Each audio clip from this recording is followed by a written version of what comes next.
I don't break that easily. A warrior built to break worlds hit a human with lethal force, and he stayed standing. Alien combat math failed because the human didn't counterattack. He endured. This is the moment an entire galaxy realized survival isn't strength. It's refusal. Before we begin, tell me where you're watching from, and subscribe to the channel to help this story travel further. Now, let the story begin. The pressure seal hissed like a dying breath.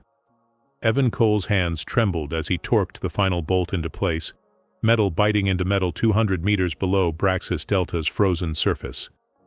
The tremor wasn't fear. It was his body reminding him that 34 years of boxing rings and maintenance crawlways left marks that didn't show on scans. "You good up there, Cole?" Martinez's voice crackled through the comm. "Yeah, just another day in paradise." Evan forced his fingers to steady, wiping coolant residue on his already stained coveralls. The joke landed flat, but that was the point. Nobody wanted to hear how his knuckles felt like ground glass every morning, or how the scar tissue in his right shoulder sent lightning down his arm when the temperature dropped below freezing. Which, on Braxis Delta, meant always. The industrial moon didn't care about human limitations. 16-hour shifts, minimal life support, habitats built from repurposed mining equipment that groaned under its own weight. Evan had seen the corporate brochures once, back when he still believed words like opportunity and frontier. They showed gleaming corridors and smiling workers. Reality was rust, recycled air that tasted like metal, and a paycheck that barely covered protein paste.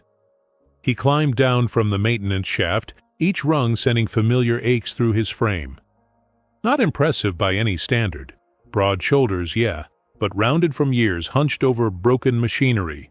Nose crooked from a fight he'd lost at 19. Scar through his left eyebrow from the one he'd won. His father used to say Evan had the kind of face that looked better with damage. He'd meant it as a compliment.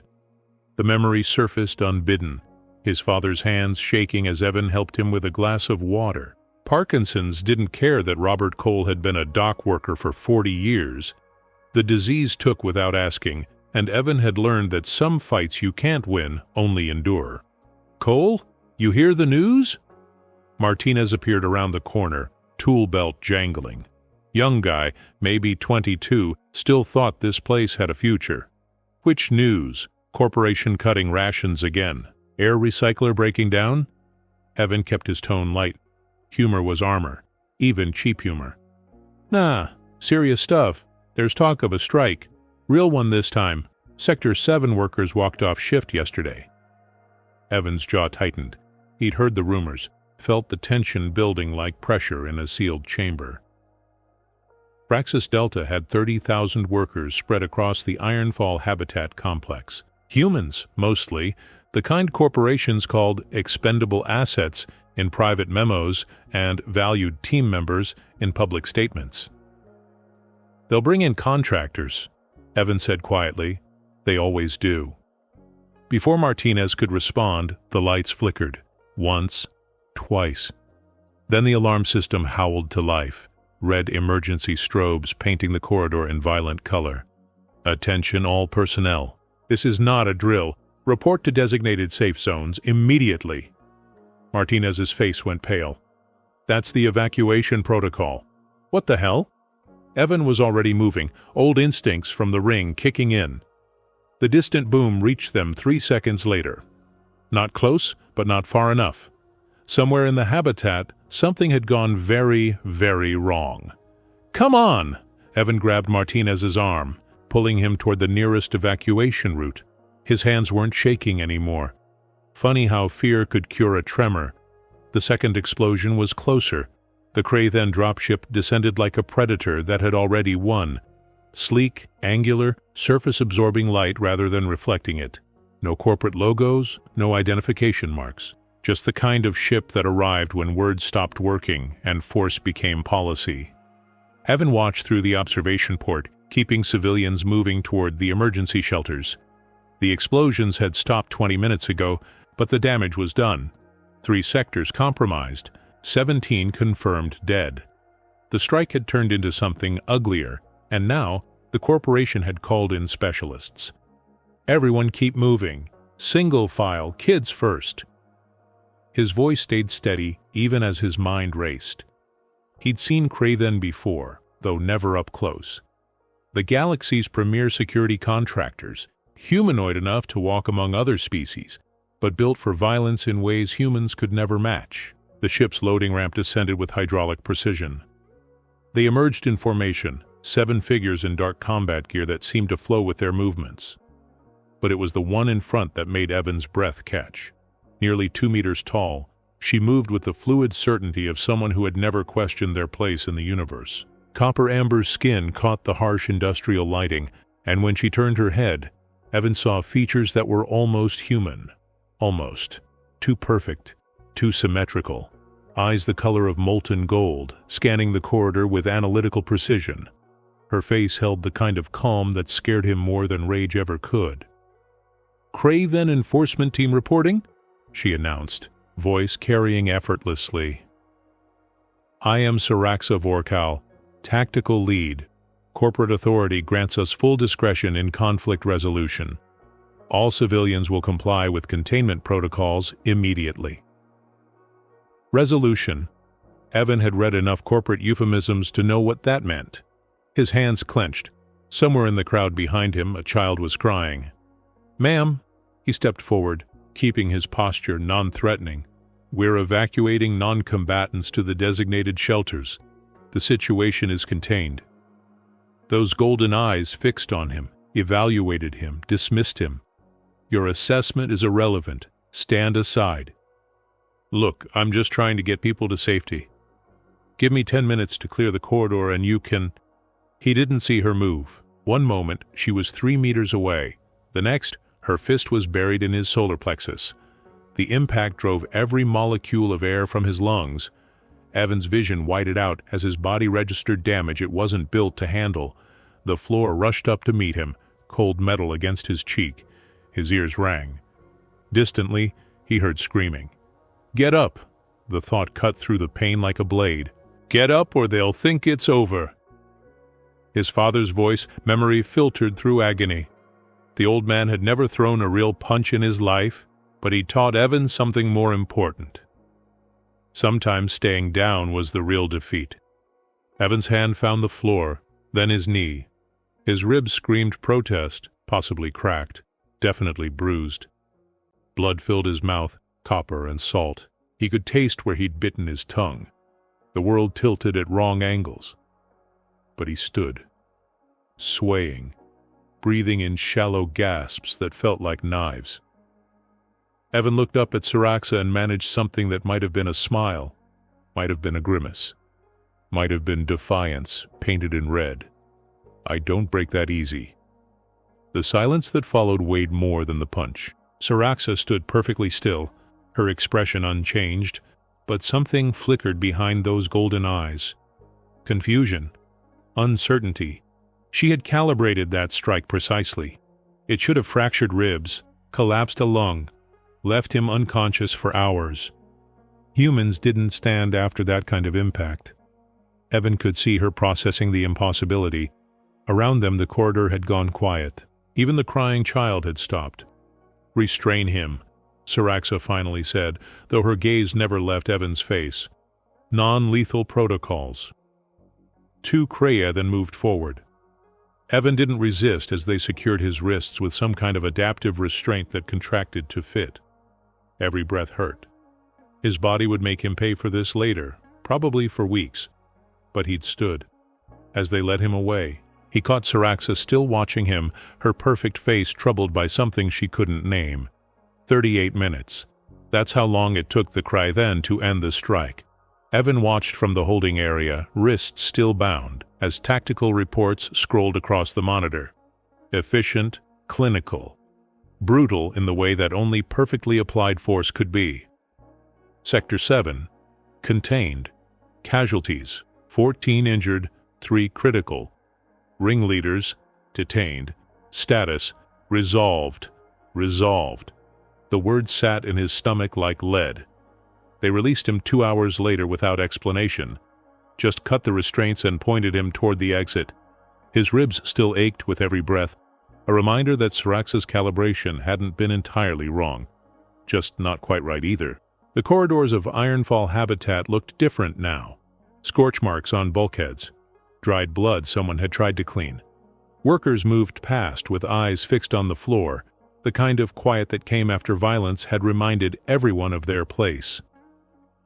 Evan found Martinez in the medical bay, arm in a sling, face pale. They're saying it was justified enforcement. Contract law. Nobody's filing complaints. Nobody wants to be next. Evan sat down carefully, favoring his left side. Did anyone die? 8 confirmed. More might not make it. Martinez's voice cracked. They were just asking for basic safety equipment, man. Pressure suits that actually seal. Air filters that don't fail every other week, that's all. Evan had nothing to say. What was there? That the galaxy ran on contracts, not justice? That humans were cheap enough to replace when they broke? He'd known these truths for years. Today just made them impossible to ignore. He found the bathroom empty, grateful for small mercies. His reflection showed the damage. Bruise spreading across his torso, dark purple and angry red. He touched it gently, old boxing instincts checking for serious injury. Ribs intact somehow, just deep tissue damage. He'd fought through worse, but when he tried to wash his hands, they started shaking again. Not pain this time. Something deeper. Rage, maybe. Or despair wearing rage's mask. The water ran until it turned cold, and still his hands wouldn't stop. You malfunction often? Evan spun. Saraxa stood in the doorway, somehow having entered in complete silence. Up close, she was even more striking, perfect musculature visible beneath the fitted undersuit she wore when not in full combat gear. But it was her face that held him. Flawless bone structure, features that would have made her a model in any human city, yet completely devoid of the emotions that should have animated them. It's called a stress response, Evan said, turning off the water. Adrenaline crash. We're fragile like that. I observed you vomiting earlier, after the containment operation. She said it clinically, without judgment or mockery. Pure observation. You were not injured. Why the physical distress? Because people died. Evan met those golden eyes. Because I knew some of them. Because this whole thing was over safety equipment that should have been standard issue. Saraxa tilted her head slightly.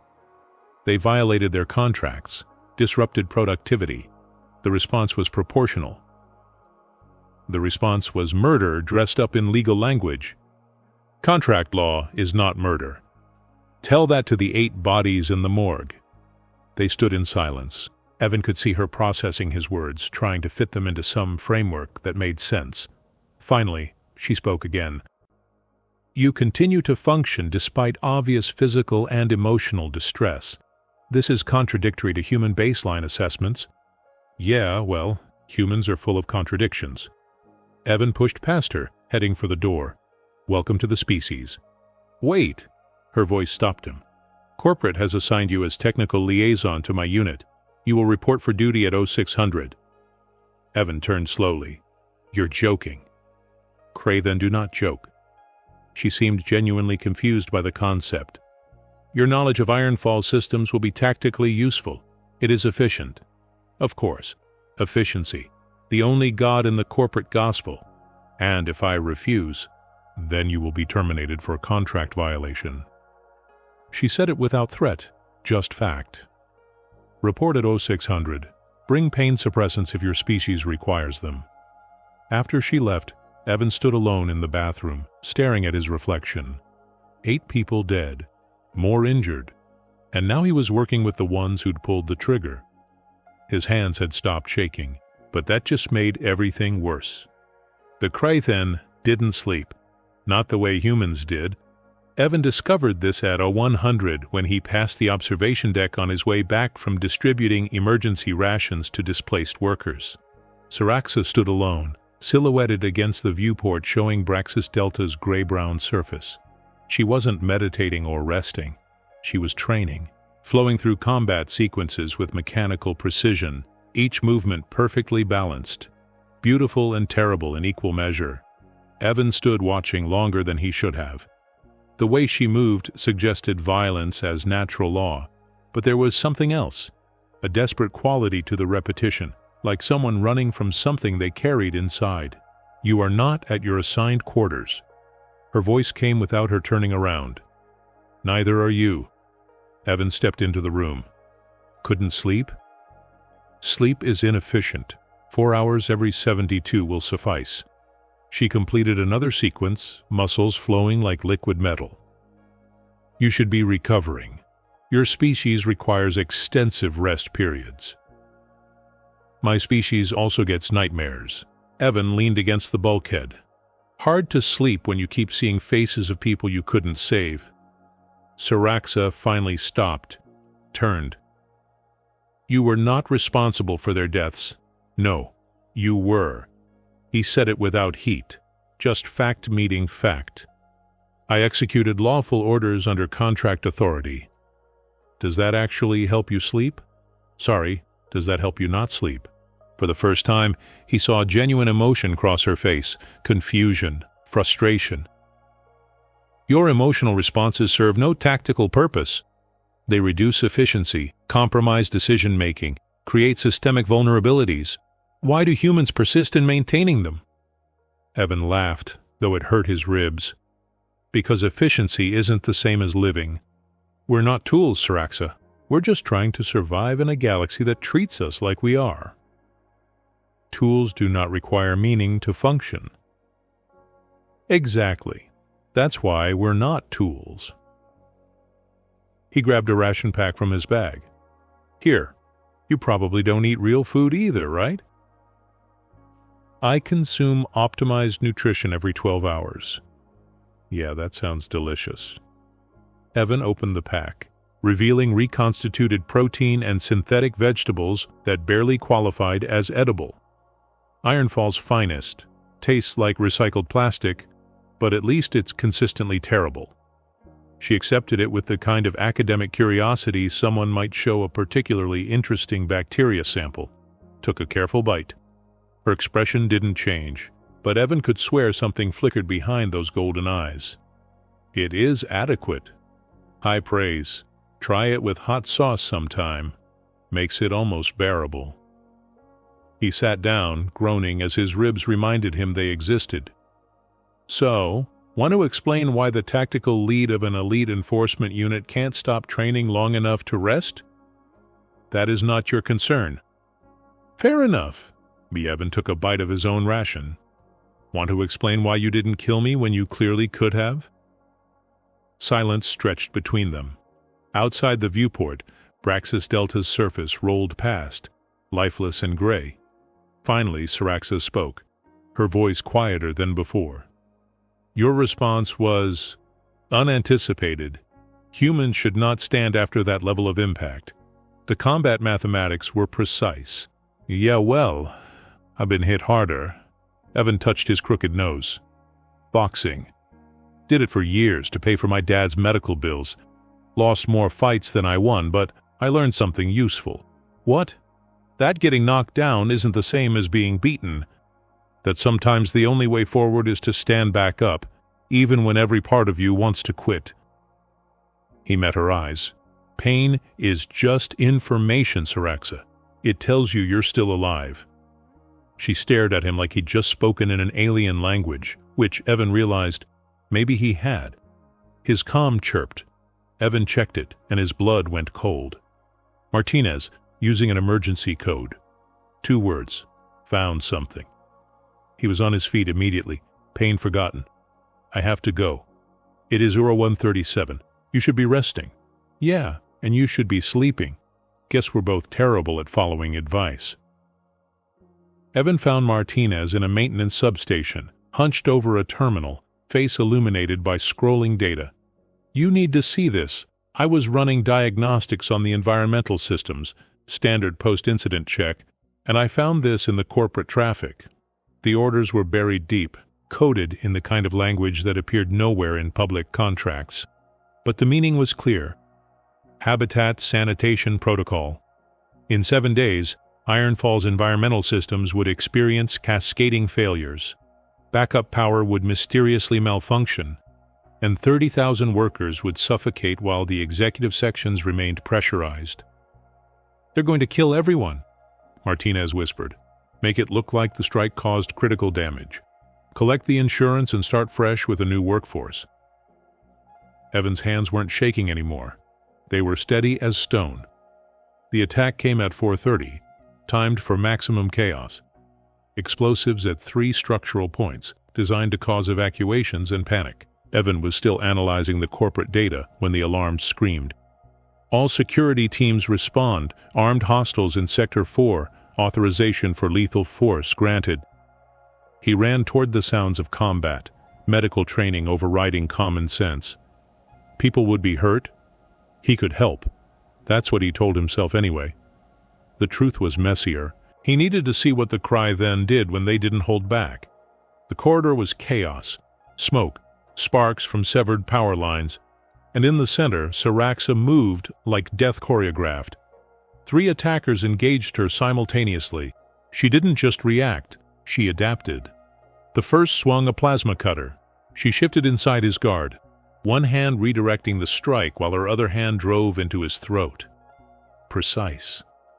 Efficient. He dropped. The second fired a ballistic weapon. Evan watched in disbelief as Saraxa's body seemed to predict the trajectory, moving in ways that shouldn't have been possible. The rounds passed through empty space where she'd been milliseconds before. She closed the distance in 3 steps, her movements flowing like water around stone. The third attacker was enhanced. Cybernetic implants, military-grade reflexes. It didn't matter. Saraxa matched him, move for move, then exceeded him. Her body language shifted, absorbed his patterns, and turned them against him. Within 30 seconds, he was unconscious. "Targets neutralized," she reported, voice as calm as if she'd been doing paperwork, not even breathing hard. Evan emerged from cover, staring. "What the hell are you?" Cray then combat specialist with adaptive neuromuscular synchronization. She said it like she was reading a manual. "My nervous system analyzes and replicates kinetic patterns in real time. Each engagement makes me more effective against similar threats. Safe, you learn by fighting." Simplified but accurate. She moved to secure the unconscious attackers. "Your presence here was tactically inadvisable." "Yeah, I get that a lot." Evan knelt beside one of the downed hostiles, checking vitals. Alive, but barely. "These aren't workers, professional mercenaries. Someone hired them."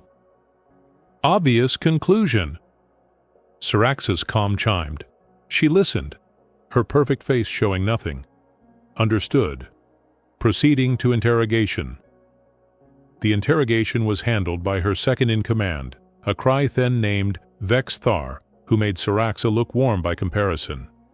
Evan watched through reinforced glass as they extracted confessions with chemical efficiency. The mercenaries had been hired through anonymous channels. Their target: infrastructure damage to justify corporate intervention. False flag. The corporation was creating the disaster they planned to use as cover. "Your hands are trembling again." Saraxa had appeared beside him, silent as always. "Because I just watched you torture people. Chemical interrogation is not torture. It is information extraction. Right? Totally different." Evan turned to face her. "Do you ever question your orders, Saraxa? Ever wonder if maybe the contract doesn't make something right?" "Orders maintain structure. Structure ensures survival. Without hierarchy, there is chaos." But her voice lacked its usual certainty. "And what happens when the hierarchy is corrupt? When the structure is designed to kill?"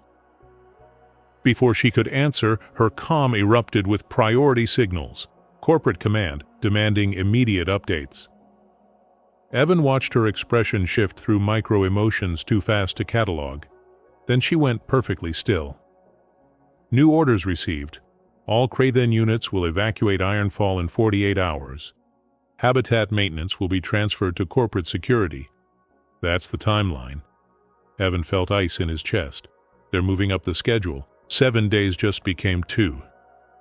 You cannot know that. I can, because I found the orders, Saraxa, the real ones. He pulled up the data on his personal terminal, showing her the sanitization protocols, the cascading failures, the mass casualty projections written in clinical corporate language. She read in silence. When she finally looked up, something had changed in her eyes. Not quite emotion, not quite understanding, but maybe the first crack in the certainty that had defined her entire existence. This violates optimal efficiency, she said quietly. Killing trained workers creates replacement costs and productivity gaps. It is tactically wasteful. It's also murder. 30,000 people, Saraxa, including the ones I distribute food to. The kid I helped evacuate, Martinez, who just wanted safer equipment. What do you expect me to do? I don't know, but I can't stop you from following orders. All I can do is try to save who I can. Evan turned to leave. For what it's worth, you were right earlier. Emotions are inefficient, but they're what make us worth saving. He was halfway down the corridor when her voice stopped him. Evan, his name, for the first time. Not human or liaison. His name. Why do you not hate me after what I did to your people? He looked back at her, this perfect weapon who'd never been taught to question. Because hate is easy, understanding is hard, and I'm too tired for easy. Later that night, Vexthar filed a formal complaint. Subject, Saraxa Vorkal showing signs of emotional contamination. Recommended action, immediate replacement and disciplinary review. The countdown had begun. Evan's father had trembled even before the Parkinsons. Robert Cole spent 40 years loading cargo on docks where one mistake meant death, and somehow his hands shook worse in retirement than they ever had working. The memory surfaced while Evan tried to sleep, mind refusing rest. He was 17 again, watching his father struggle to hold a coffee cup. The diagnosis had come 3 weeks prior. Progressive, irreversible, expensive. You don't have to do this, his father had said, watching teenage Evan tape his hands for another amateur fight. These aren't good people, son. They don't care if you get hurt. Good thing I'm hard to hurt. Evan had smiled, trying to make it true. The purse was 200 credits, enough for a month of medication. He'd lost that fight, and the next, and most of the ones after, but he'd kept standing. The calm pulled him from the memory at 300. Saraxa's voice, tight with something that might have been urgency. Report to Conference Room 7, immediately. He found her alone. The room darkened except for a single display showing personnel files. Her personnel file. Evan saw records dating back years, dozens of deployments, efficiency ratings that topped every metric, and one notation, flagged in red. Disciplinary action. Cycle 7291. Unauthorized deviation from termination protocols. You saved people. Evan read the report. Civilians on a colony world. You were ordered to eliminate resistance, but you evacuated non-combatants first. It was tactically inefficient. Saraxa's voice was hollow. I was young, untrained in proper priority assessment. They exiled me for 6 cycles, reassigned me to isolated duty until I learned correct protocol. They punished you for having a conscience. They trained me to understand that individual lives are variables, not absolutes. She turned to face him, and for the first time, he saw genuine pain in those golden eyes. But I still dream about them, the ones I saved. I do not understand why. Because you're not a tool, Saraxa, you never were. Then what am I? The question came out raw, stripped of her usual precision. If I am not what I was designed to be, what function do I serve? Before Evan could answer, the door opened. Vexthar entered with 2 other Kraithen, their expressions harder than usual. Commander Vorkal, priority orders from corporate command. Saraxa straightened, military precision returning like armor. Report. The human liaison has been designated a security risk. Evidence suggests he accessed classified corporate data and may incite additional worker unrest. Corporate authority invokes Contract Clause 9.7, immediate termination of hostile assets. Vexthar's eyes fixed on Evan. You are ordered to execute the target. Confirmation of elimination required within the hour. The room went silent. Evan felt his heart hammering against his still bruised ribs. He'd known this was possible. Probable, even. The corporation didn't leave loose ends. Saraxa stood perfectly still. Repeat the order. Execute the human. Immediately. On what evidence? Irrelevant.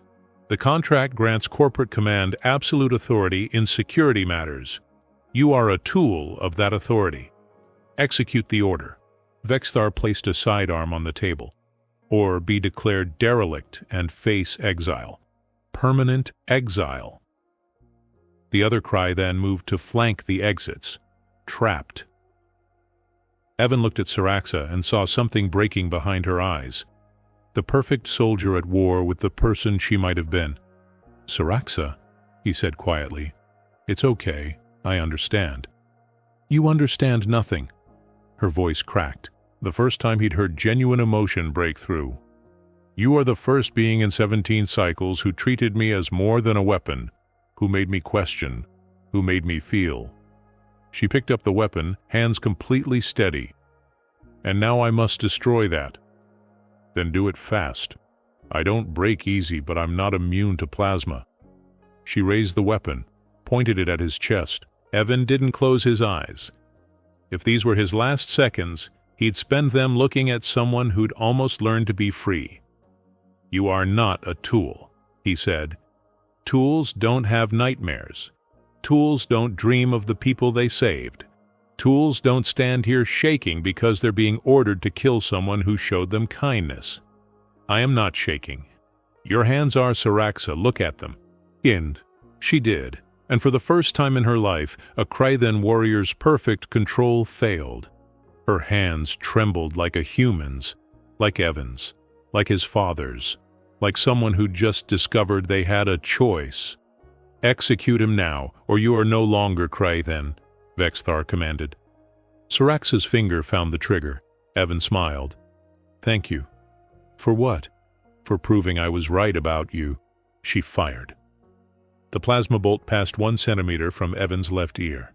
He felt the heat sear the air, smelled burning hair. The round punched through the bulkhead behind him, leaving a hole the size of a fist. Saraxa's voice came through the comm system, perfectly modulated. Target eliminated. Disposal protocols engaged. Vexthar's eyes narrowed. I saw no body collapse. The weapon's kinetic force propelled the target backward through the compromised bulkhead. The body fell 3 decks into the processing sector. Recovery is unnecessary. It was the most beautiful lie Evan had ever heard. Confirmed, Vexthar said, though suspicion edged his tone.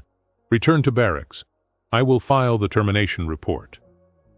The moment they left, Saraxa was moving. She grabbed Evan's arm, pulled him through the hole her shot had created, and they ran. Not toward safety. There was no safety left, just away from immediate death. They ended up in the old maintenance tunnels, the ones built during Ironfall's construction, and long since abandoned. Evan's ribs screamed with every breath, but adrenaline overrode pain. Saraxa moved with inhuman efficiency, navigating in near-total darkness. Finally, she stopped. A small chamber, barely large enough for 2 people. Emergency lighting provided dim illumination.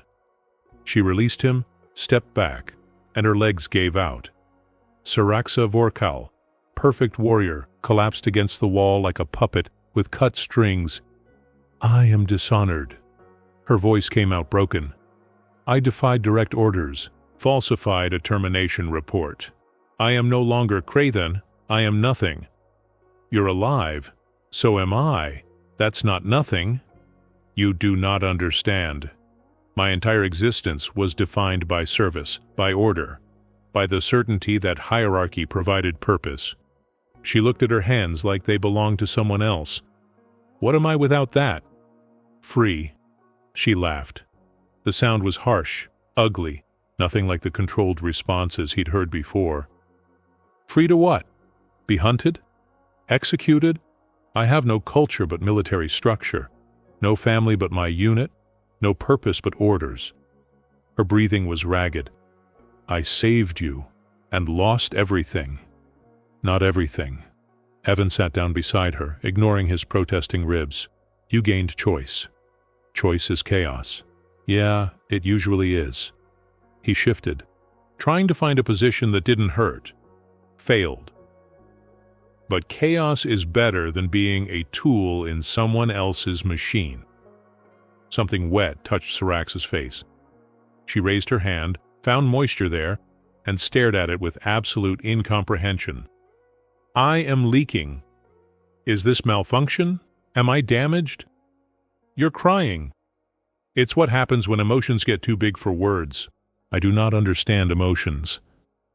Neither do I half the time, but that's kind of the point. Evan reached over carefully, giving her time to pull away. She didn't. His hand found hers. Listen, breathe slow, focus on the physical sensation. That's all emotions are. Information, like pain, your body telling you something important. Pain is information. She repeated his earlier words like a mantra. This is pain? Emotional pain, different from physical, but just as real. He squeezed her hand gently. You just lost everything you thought defined you. Of course it hurts. They sat in silence, her tears falling steadily now. Evan had seen soldiers cry before, boxers after fights they couldn't win, his father near the end. But there was something different about watching someone experience grief for the first time. Raw, unfiltered, terrifying in its intensity. You lost everything because of me, he finally said. I'm sorry. No. Her grip on his hand tightened, strength carefully controlled. I gained choice. You said that. I chose to miss. I chose to lie. I chose you over orders. She turned to look at him, golden eyes wet and red. I chose. Evan's calm chirped. Martinez, using emergency encryption. The message was brief. Corporate moved timeline. 6 hours. Everyone's going to die. 6 hours. Not days. Hours. We need to move, Evan said, showing her the message. We need to warn people. Evacuate who we can. Impossible. The other Kree then will hunt me. Corporate security will be alerted. We are 2 individuals against an entire structure. Her tactical assessment was automatic, even now. Survival probability is negligible. Probably, but remember what I said about getting knocked down? Evan stood, offering his hand. Being beaten is a choice, and I choose to stand. She took his hand. Rose, wiped her face with the kind of mechanical precision that suggested she was still learning how to process tears. You are irrational. Completely. Welcome to being human. He managed to smile. Well, human adjacent anyway. Her calm came alive with pursuit alerts. Vexithar's voice cut through static. Vorkal, forensics found no body. I know what you did. All units are authorized to terminate you on sight. You cannot hide. Syraxa looked at Evan. They will kill us both. Then we'd better make the next 6 hours count. He pulled up Ironfall's schematics on his battered terminal. I know where the environmental controls are. If we can manually override the sabotage, maybe we can buy time for evacuation. The facility will be heavily guarded. Yep. We will almost certainly die. Probably. This is the most inefficient plan I have ever heard. I know. Evan met her eyes. But it's the right one, and that's got to count for something. For the first time since he'd met her, Syraxa Vorkal smiled. It was small, uncertain, the smile of someone learning what hope felt like. Then let us be inefficient together. Thus Evan had given exactly 3 speeches in his life, one at his father's funeral, one trying to convince a fight promoter to give him another chance, one when Martinez asked him to speak at a workers' safety meeting. All 3 had been terrible. He stood now in the old assembly hall looking at 200 faces, workers who'd survived the strike, who'd buried friends, who had 6 hours left to live and didn't even know it. "I'm not good at speeches," he started, because lying seemed wrong. "I'm a maintenance tech who fixes pressure seals and tells bad jokes, but I need you to listen because I'm about to tell you something that the corporation spent a lot of effort hiding." He laid it out. The extermination order, the timeline, the corporate insurance scheme. No sugarcoating, no false hope. Just the truth, raw and ugly. The silence that followed felt like vacuum. "Why should we believe you?" someone finally asked. "You're working with them now, with the ones who killed our people." "I was working with them, past tense." Evan gestured to Saraxa, who stood in the shadows. "She's why I'm alive. She chose not to follow orders, and that choice cost her everything." Saraxa stepped forward, and the room tensed. Even unarmed, she radiated lethal capability. "What Evan says is accurate. My people were contracted to enforce corporate will. I believed this was order, purpose. I was incorrect." Her voice carried no emotion, but Evan heard the effort behind that control. "You will die in 5 hours and 42 minutes unless we act." "Act how?" Martinez stood. "We're workers. You saw what happened when we tried to resist. 8 dead, more broken. What can we possibly do against corporate security and Kraven enforcement?" "We can choose how we die." Evan met his friend's eyes. "We can go out gasping in our bunks while they collect insurance, or we can fight for something that matters." "Fight with what? Wrenches and hope?" "Actually, yeah." Evan pulled up the schematics. The environmental control hub is in Sector 9. Heavily secured, but not impossible. If we can manually override the sabotage systems, we buy time. Maybe enough to broadcast what's happening. Get help from outside. An older woman, someone Evan recognized from the medical bay, spoke up. "That's suicide. Even if we reach the hub, we don't have the training." "No, but you have something better." Saraxa's voice cut through the doubt. "You have adaptability. Humans compensate for weakness with improvisation. I have observed this." She paused, struggling with words. "I can teach you basic defensive techniques, not to fight, to survive long enough to matter." "You want to train us?" The disbelief was universal. "Why would you help us?" "Because Evan taught me that tools do not dream. They do not choose. They do not cry." Saraxa's hands were steady now. "I wish to be more than a tool, even if it means I will be broken in the process." Martinez stood. "I'm in. Evan saved my life twice already. Figure I owe him at least one terrible plan." Others rose. Slowly at first, then faster. Not everyone. Fear was rational, after all. But enough. 37 people willing to bet their last hours on a chance. The training was chaos. Saraxa tried to teach combat techniques designed for warriors to workers who'd never thrown a punch. It should have been hopeless. It was hopeless, tactically speaking. "No, you are telegraphing the movement. Your opponent will read the intention before execution." Saraxa corrected a younger worker's stance for the 5th time. This is impossible." "Welcome to humanity," Evan said, unable to suppress a smile. "We specialize in impossible." "How do you function like this?" "Poorly, but with enthusiasm." "Despite everything," she laughed, actually laughed. The sound was rusty, unpracticed, but genuine. Around them, the workers paused, stared. The terrifying alien warrior was laughing at a human joke. "That was awful," Saraxa said, still smiling. "Truly terrible humor." "I know, it's kind of my thing." Evan checked the time. 4 hours. "We need to move soon." Martinez approached, looking nervous. "There's someone else who wants to help. Says he knows you, Saraxa." A Krathen emerged from the shadows. Smaller than Saraxa, with silver markings along his arms. Evan recognized him from the enforcement team. "Kexivore." Saraxa's posture went rigid. fact, you should not be here. Neither should you. Yet here we both are." The male Kree then inclined his head in what might have been respect. "I observed your earlier deployments. Before the discipline. You were different then. Better. I was weaker. You were complete." He moved closer. "I do not understand what you have chosen, Saraxa. But I understand that Vexthar's orders violate fundamental contract principles. Mass termination of non-hostile civilians exceeds our mandate. It is not enforcement. It is massacre.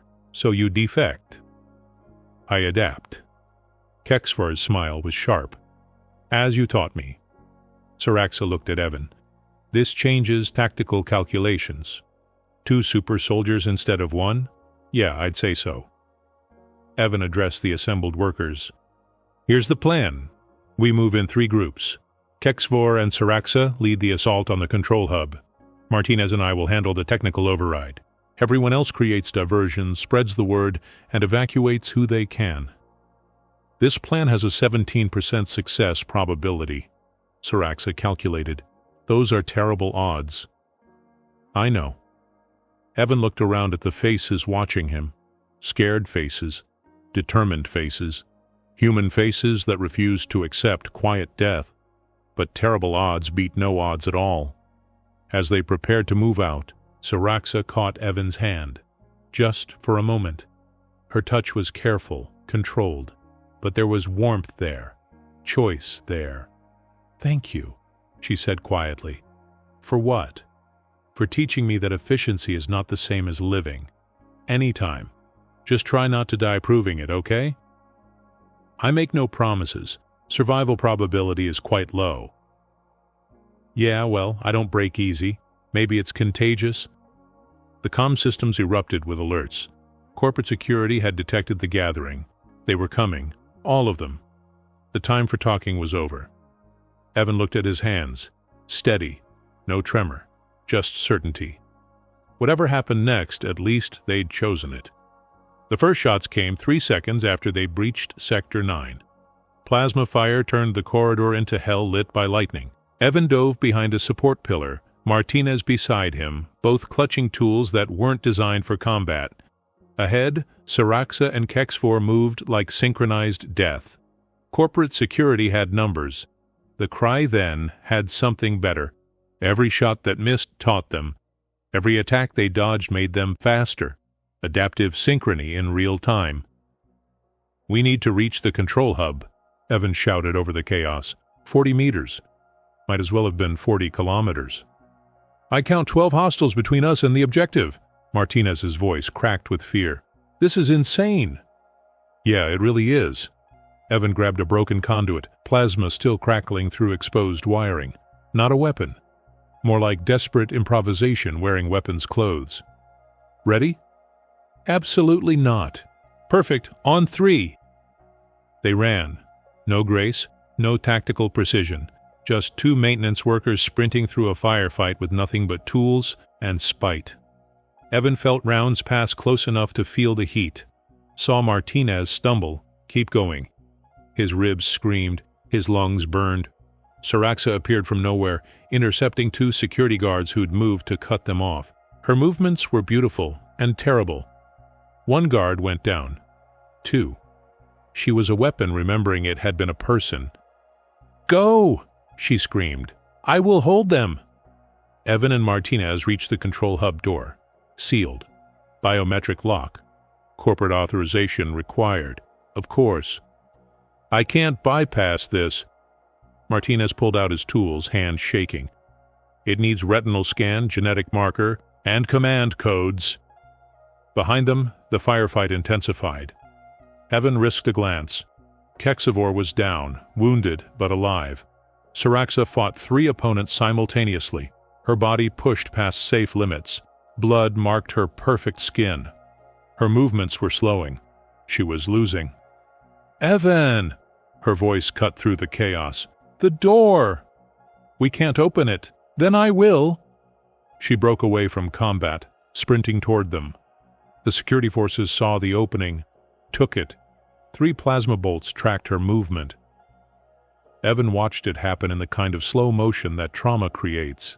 Saw the trajectories. Saw where they'd hit. Saw Saraxa realize she couldn't dodge all three. He moved without thinking, stepped into the path, took the hit meant for her shoulder. The plasma caught him in the left side. White-hot agony that turned thought into screaming static.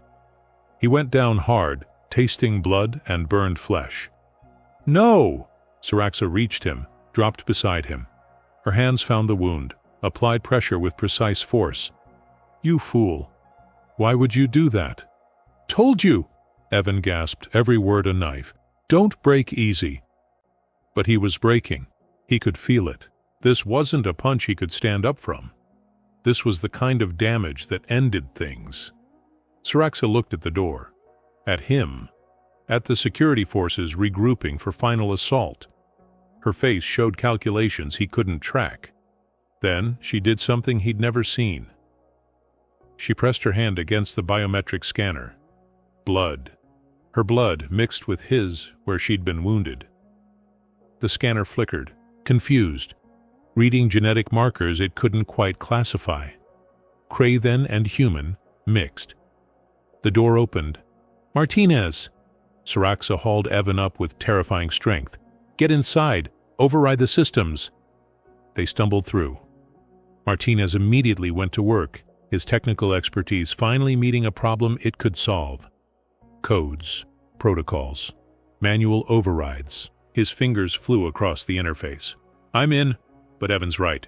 The sabotage is deep. I need at least 3 minutes. "We do not have 3 minutes." Saraxa lowered Evan against the wall, then turned to face the door. Outside, security forces advanced. Inside, the three of them and impossible odds. Evan's vision blurred. Blood loss. Shock. His body finally admitting it had limits. Saraxa. "Listen. The override code. It's 221B. Hidden protocol. Corporate won't know it. That's your backup. I do not understand. Just promise me. If this goes wrong, 221B. Save them." She looked at him like she wanted to say something. Instead, she moved to the door, placed herself in the opening. A living barrier. The first security team hit her like a wall hitting a sword. She cut through them with movements grown desperate. Her synchrony was failing. Too much damage. Too many impacts. Her perfect body finally meeting its limits. But she didn't fall. Evan watched from the floor, consciousness fading. Watched her take hits that should have dropped her. Keep fighting. Keep standing. She'd learned something from him after all. The structure groaned. Overhead, support beams cracked under stress. The firefight had damaged critical infrastructure. The ceiling began to collapse. Saraxa looked up. Calculated. Knew. She reached up with both hands, caught a falling beam. Held it. Muscles screaming, body breaking. She held tons of metal that would crush them all. "Martinez!" Her voice was raw. "How long?" 90 seconds! Evan tried to stand, failed. Tried again. His hand found the wall. Then his feet. Standing cost everything he had left. He staggered to a support strut. Added his weight to the load. Not much. Not enough. But something. "You should be unconscious," Saraxa gritted out. "Yeah, probably." Blood ran down his side. "Guess I'm bad at following medical advice." Around them, workers began arriving. The ones who'd created diversions, who'd spread the word. They saw two people holding up a collapsing ceiling while Martinez worked. Saw the impossible. Saw the choice. One by one, they joined. Hands on beams. Backs against supports. Forming a human chain of distributed weight. 37 people who'd chosen to stand. 60 seconds!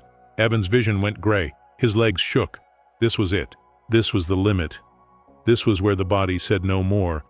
But beside him, Saraxa was still holding. Still standing. Her perfect warrior's body broken and bleeding, choosing to endure. If she could stand, so could he. "We don't break," Evan whispered. Others took up the words. A chant. A prayer. A promise. "We don't break. We don't break. We never break." Done. Martinez slammed the final command. Override complete. Environmental systems are locked. They can't sabotage them now. The pressure released, the weight lifted, the ceiling held. 37 people collapsed, Evan among them. His hand found Saraxa's, both of them broken, both still breathing. We did it, he managed. Statistically impossible. Yeah, but we're good at impossible. She smiled through blood and pain. We are. Around them, alarms shifted, not death warnings, emergency broadcasts. Martinez had linked the override to every comm system in Ironfall. The truth was out. 30,000 workers knew. The galaxy would know. The corporation had lost. Evan's last thought before darkness took him was simple. Some battles you win by refusing to fall. 4 months later, Evan's left hand still didn't work quite right. The plasma burn had done permanent nerve damage, leaving him with a tremor that no amount of physical therapy could fully correct. Doctor said he was lucky to have the hand at all. He didn't feel particularly lucky, but he'd learned that luck was relative. The settlement was small. Tau Station, a civilian waypoint far from corporate jurisdiction. No industrial operations, no enforcement contracts, just people trying to live without someone else's boot on their neck. Evan taught security protocols in a classroom that smelled like recycled air and hope. Nonviolent conflict resolution, emergency procedures, how to de-escalate before anyone needed to throw a punch. His students were former workers, refugees, people who'd heard about Ironfall and decided that kind of courage was worth learning from. Remember, he told them, demonstrating a hold with his good hand, the goal isn't to win. It's to survive long enough for everyone to walk away. After class, he found Saraxa in the training room. She moved through combat sequences with the same precision as always, but something had changed. The desperate quality was gone. Now she fought like someone practicing art instead of ritual. Your form is improved, she said without turning around. The injury has forced you to compensate. Adaptation through limitation. Yeah, turns out being broken makes you creative. Evan leaned against the wall, watching her finish. How are you doing? Physically, I have recovered. The muscle damage was extensive but not permanent. She stopped, turned to face him. Emotionally, I remain uncertain. Is this normal? Completely. Welcome to the human condition. She smiled. 4 months ago, that expression had been uncertain, unpracticed. Now it came easier. Still rare, still precious, but no longer foreign. The Workers' Collective has requested my assistance with security systems. They wish to hire me. And? I accepted. With conditions. I will not enforce unjust orders. I will not harm those unable to defend themselves. I will question every directive that conflicts with conscience. She paused. This makes me a poor security contractor. B. Makes you a good person. Evan pushed off the wall. There's a difference. They walked together through Tau Station's modest corridors, not gleaming like corporate brochures promised, not rusted like Ironfall had been, just functional, honest, real. Martinez had found work in engineering.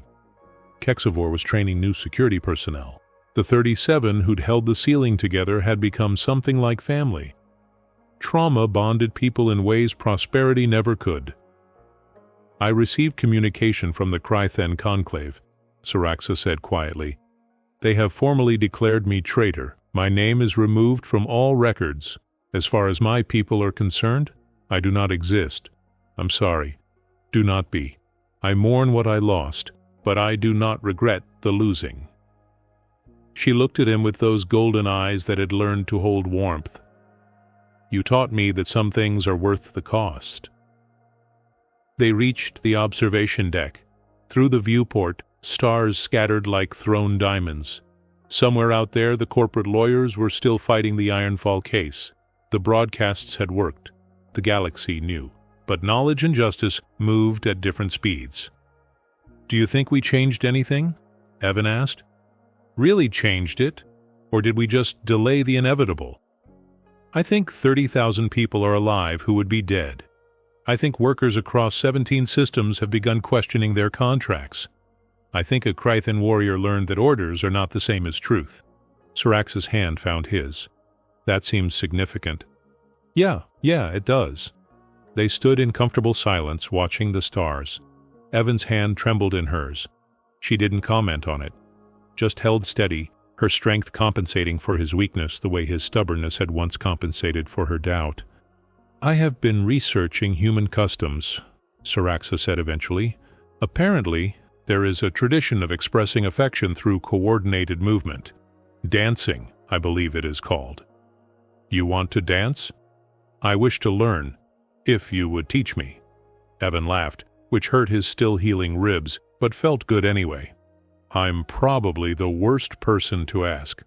My footwork was terrible even before the injury. Then we will be inefficient together. And she pulled him gently into what might charitably be called a dance position. Show me. They moved, awkwardly, without grace or rhythm. Syrax's combat precision fought against the looseness dance required. Evan's injury made balance a negotiation. They stepped on each other's feet, laughed at their own incompetence. It was perfect. You are remarkably poor at this, Syraxa observed. I know. It's terrible, right? Completely. She stumbled slightly. He caught her. But I find I do not mind. That's because you're learning the most important human skill, which is being okay with being imperfect. Evan met her eyes. You don't have to be the perfect warrior anymore, Syraxa. You just have to be you. She considered this. And who am I?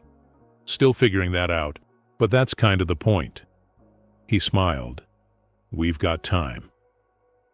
They continued their awkward dance, two beings learning to exist outside their programming. A human who'd learned that standing up was a choice. A Krythan who'd learned that breaking free was worth the cost.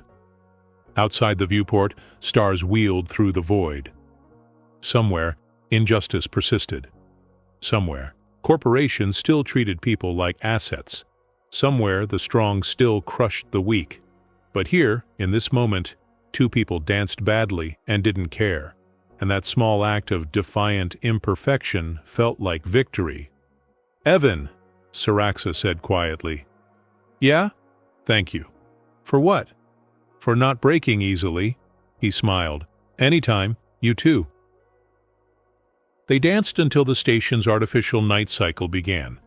Neither of them particularly good at it, both of them too stubborn to stop trying. And if their shadows against the starlight looked like two people finally learning what it meant to be free, well, that was nobody's business but theirs. Humanity doesn't win because it's strong. It wins because it refuses to stay down. And sometimes, it teaches the galaxy's warriors that the greatest strength isn't in the punch that lands, but in the choice to stand after. Some call that resilience. Some call that stubbornness. Humans call it hope.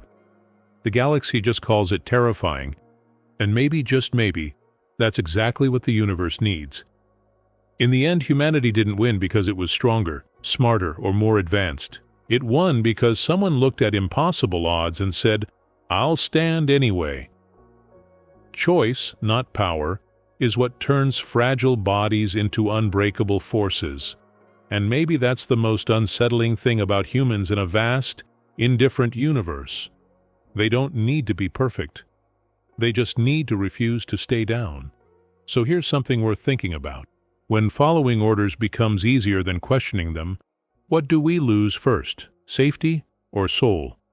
How many injustices survive simply because everyone is waiting for someone else to stand up? And if standing will cost you comfort, certainty, or approval, what would still make it worth it? If this story stayed with you, write the word "stand" in the comments. Not for the algorithm, but as a quiet signal that you made it to the end and chose not to scroll away. Tell us what city or planet you're watching from, because stories travel better when we know we're not alone. If this kind of human chaos, stubborn hope, and badly executed dancing between species speaks to you, subscribe. Not as a click, but as belonging. Like and hype the video if it made you laugh and ache at the same time. Share it with someone who needs a reminder that breaking is not the same as being beaten. And when the final card appears on your screen, step into the next story. Because the universe is large, unfair, and cold. And humanity keeps showing up anyway. Clumsy, emotional, inefficient, terrifying. That's us.